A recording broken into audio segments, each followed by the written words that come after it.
And Sisseck here, and today I'm going to talk to you about a subject that's covered in the book Psycho-Cybernetics by Maxwell Maltz, which is in this chapter we're talking about dehypnotize yourself, and it's been the focus of our morning mindset call with Paul Hutchings, call I regularly am a part of and listen to and get in on.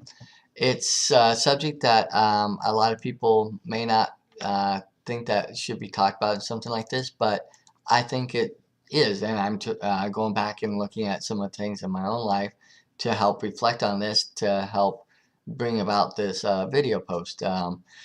In the book, they're talking about how, a person can't be hypnotized if they don't want to be hypnotized. You have to get permission to be hypnotized. And I've gone to events or circuses or school events where, they brought in a hypnotist and tried to, and people had volunteered because they wanted to, and they would be hypnotized. And so we'd see them do funny little things.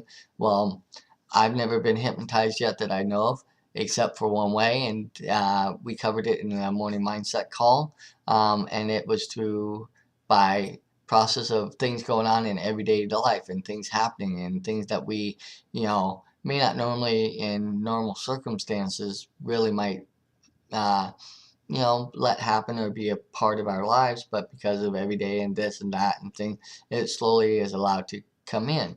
And that's a subject that I feel I've been through and lived through myself.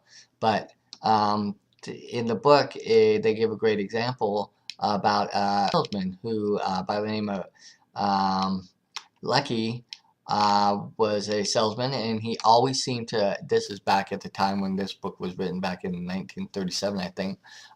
This salesman always seemed to make about $5,000 a year, and no matter how big his territory or how small his territory was, he always seemed to make that 5,000 a year. And so through this, um, they talk about how you know. He somehow would, get to the point where when he would make that $5,000, he'd somehow be sick or things would happen or this would be, and he'd go to doctors and they wouldn't, see anything wrong with him, and they tell him he don't, there's nothing wrong, but yet he wouldn't be able to work or do whatever. But at the beginning of the year again, all of a sudden he would be miraculously healed and fine. And I have seen that similar thing within my own life. I'm going to talk about a little personal experience here. Growing up, as I've talked in past, video posts and blogs and stuff, you all know that I've, come from an abusive background and things like that. Later on, when I was 12, I moved in with, family members and got out of that active. But a lot of that was so set in my life, what I grew up with and what I saw, and what part of that I'm looking back as I look back and go back in through how maybe I may have been hypnotized over time because of that, and how it's affected my life going forward. Was My mom always seemed, almost without fail, would always be set off around a full moon. Don't know why, don't understand, can't explain it to you. That just seemed to be, and it would be the catalyst and probably how everything and all, a lot of the abuse and stuff came about and out.